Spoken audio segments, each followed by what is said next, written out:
Well, happy Halloween. This is the news and you for October 31st. What's in the news and how we can use it to help increase our preparedness. Halloween risk management. So, with all the Halloweeners and trick or treaters and everything going on tonight, what are some of the risks? Well, we may think there could be injury due to getting hit by traffic. Maybe someone is messing with the treats and I'll get sick because the treats are tainted.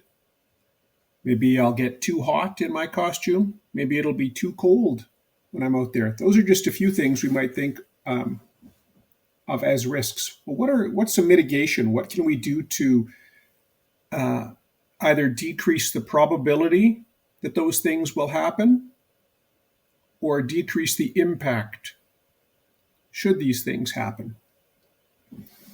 Well, we want to walk safely. So stay on the sidewalks. I know it's exciting for kids to zip back and forth across the street, um, but watch for that, right? Stay on the sidewalks in groups with a responsible person.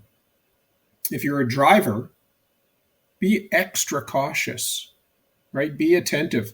Put your lights on, for goodness sake. I'm still amazed at how many people they're either forgetful and they don't put their lights on. They think the car will put them on for them, or for some reason, they just don't feel they need them. None of the reasons are really that good as to why you wouldn't actually put your lights on. So put your lights on, drive slowly, and just be aware. Be highly visible. Maybe your costume could have some reflective elements to it.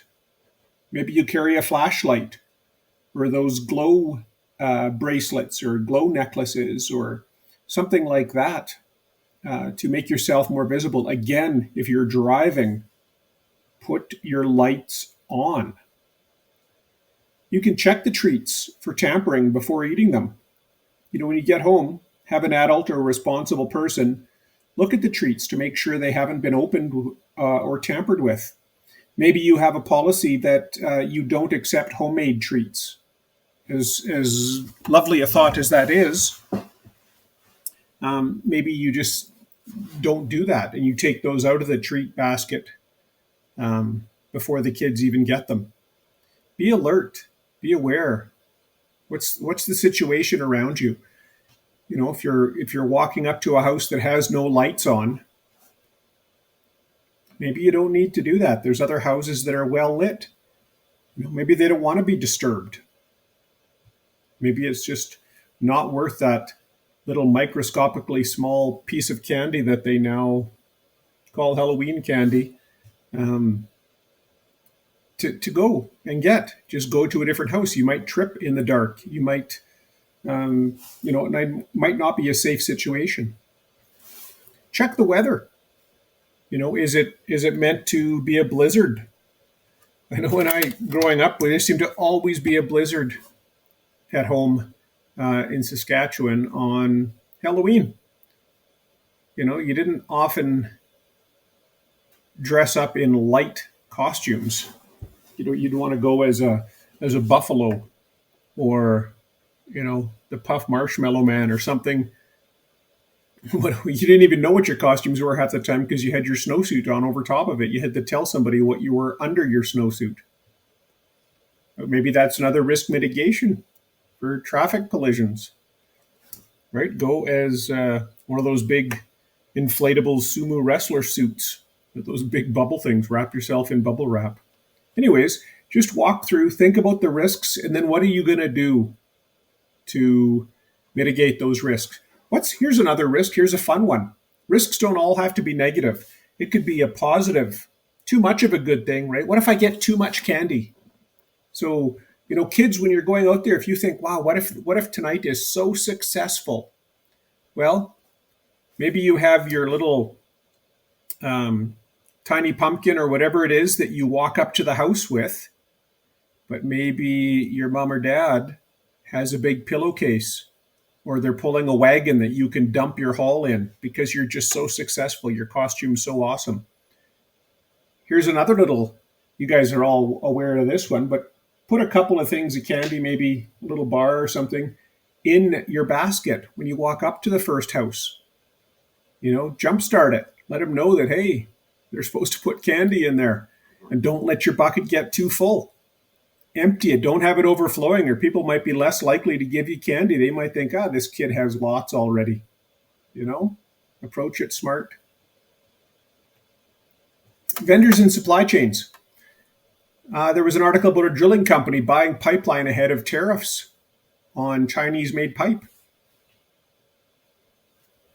Well, look at what you need, and be aware. Again, situational awareness. We talk about this all the time. So if you see something looming on the horizon or the possibility, that's when you hear words like hedging.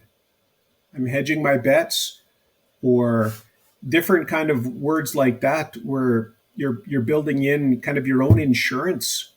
You're going to need this stuff anyways. That's why when you see deals on food, if you know you're going to need it anyways, buy it before the price goes up. SpaceX has near monopoly on satellites. Now, this was about spy satellites, the article, but satellites in general, they're a big player. They probably have a near monopoly, and that's generally not a good thing unless you're that company.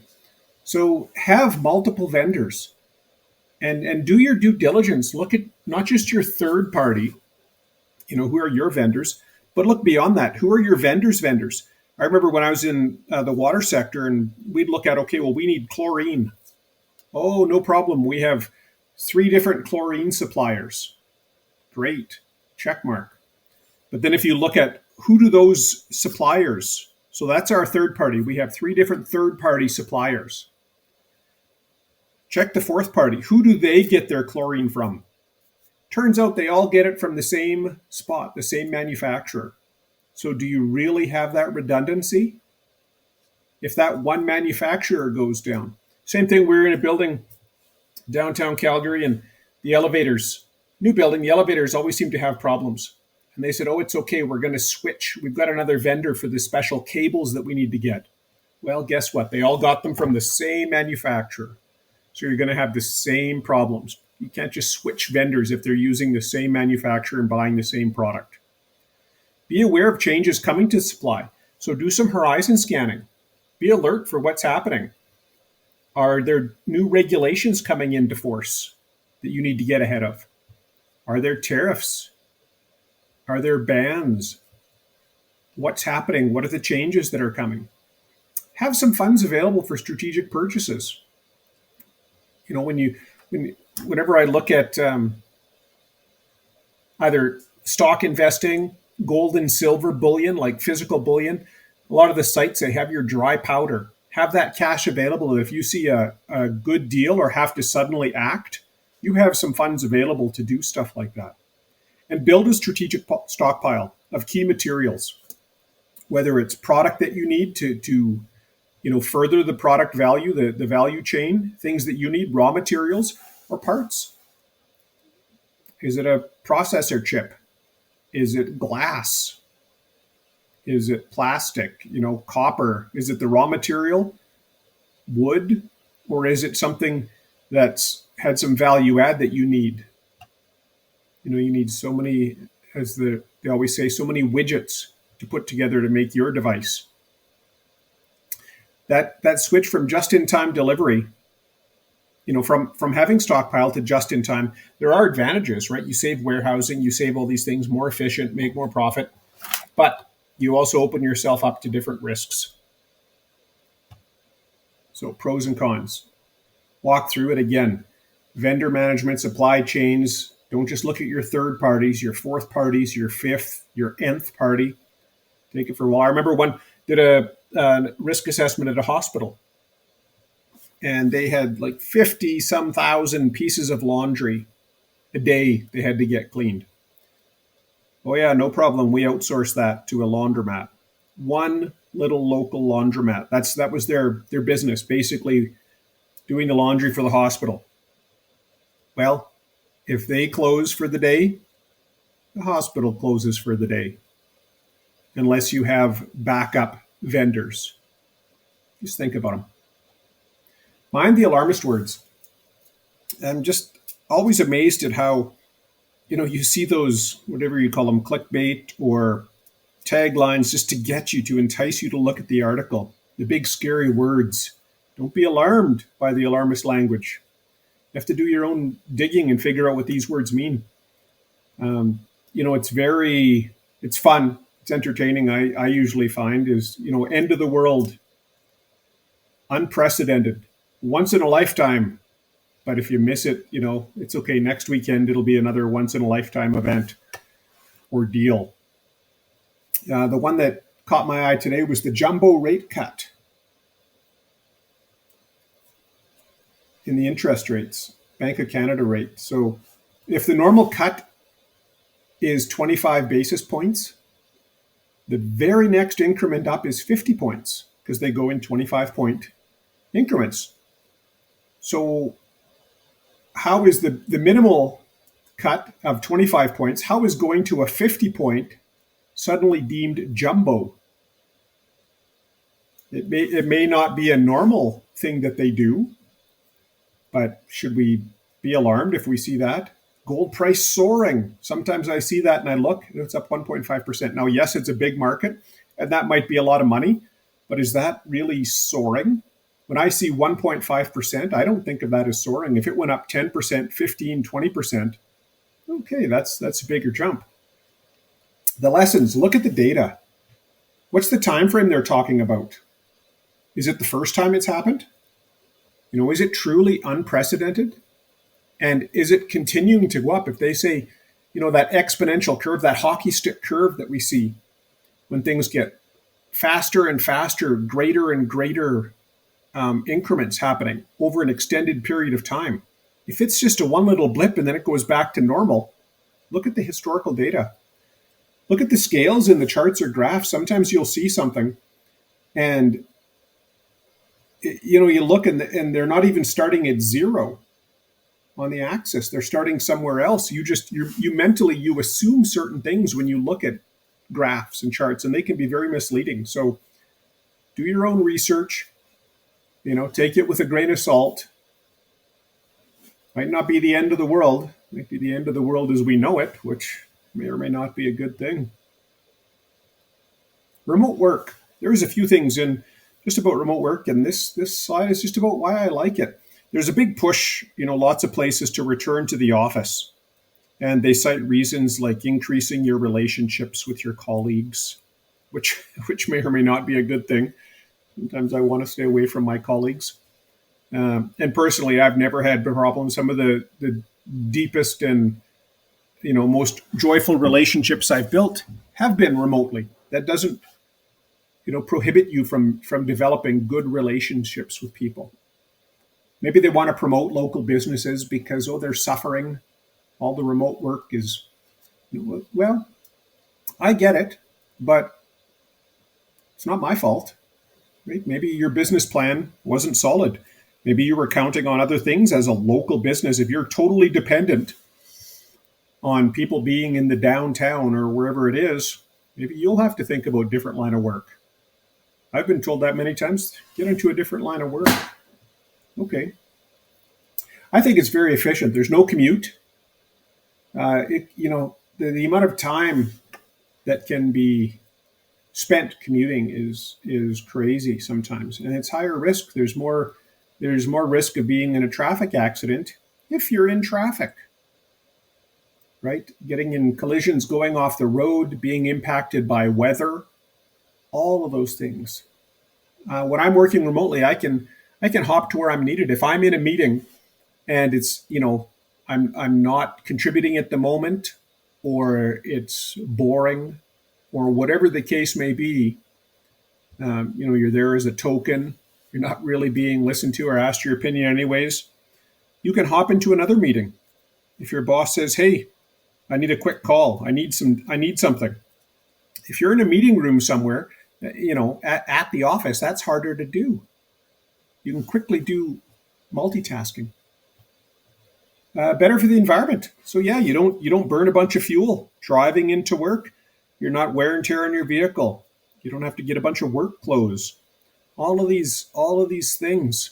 I worked at a place where it was very, I mean, they would tell me the reasons, but they would actually promote, they wouldn't give you money for a bus pass, like reimburse you for taking public transit, which is better for the environment, but they would reimburse your parking if you drove your vehicle downtown. So I would be money ahead if I drove my vehicle into the downtown, paid for expensive parking, and then got reimbursed by the company for that, instead of getting a bit of money back if I could show that I bought a bus pass and it was better for the environment, cheaper for the company, and better for me.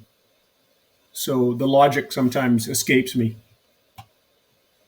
Decentralization can increase your resilience in business continuity options. Quite often in a business continuity plan, you'll see, well, what's a workaround? If we can't come in, because you want to look at what happens if your people are interrupted or disrupted, your place of work is disrupted, or your processes, so your technology or things like that, the actual process, applications, systems, um, equipment.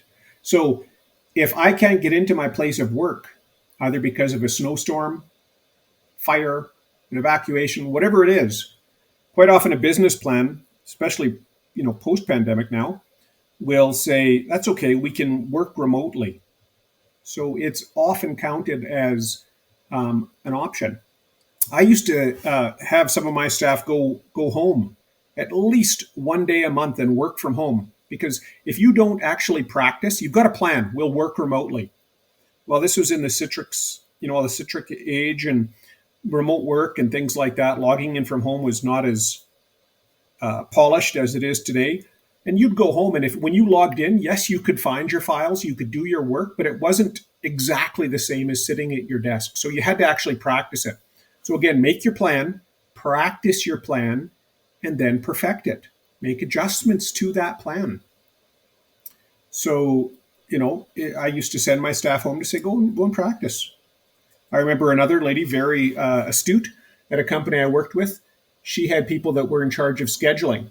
And if there was a fire drill or a fire alarm went off in the building, you never knew if it was a drill, a false alarm, or a real event. So she would send half of her schedulers home as soon as that went, because she said, yeah, we may be out for 5 minutes, we may be out for 5 hours or a whole day. I can't take that chance. So I send half them home right away. And she said, if nothing else, they go home, they can practice their remote work. You can save money for staff. So for me, if I don't have to go and buy lunch or pack my lunch, again, that's time. Transportation costs, whether it's a bus pass, wear and tear on my bike, if I'm biking in, new running shoes, if I'm running into work, or fuel and wear and tear on my vehicle. Clothing.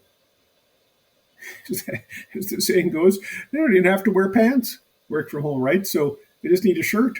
But, you don't have to have all that wear and tear on your stuff.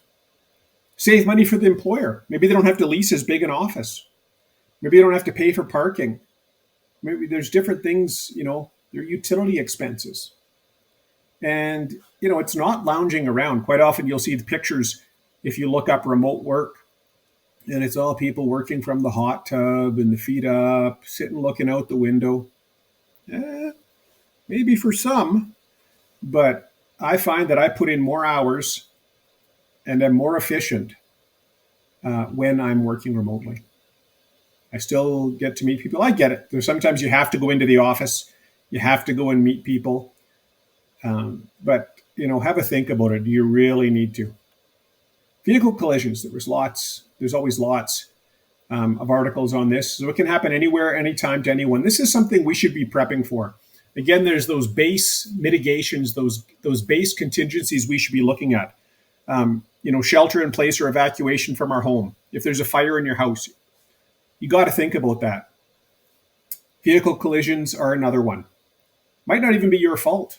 You might be the best driver in the world. Doesn't mean you're not going to be in a collision. Sometimes there's nothing you can do about it. So get first aid training. This article was talking about all the different injuries. It was a bus and a truck in this particular one. Get your first aid training. That's a core thing to have.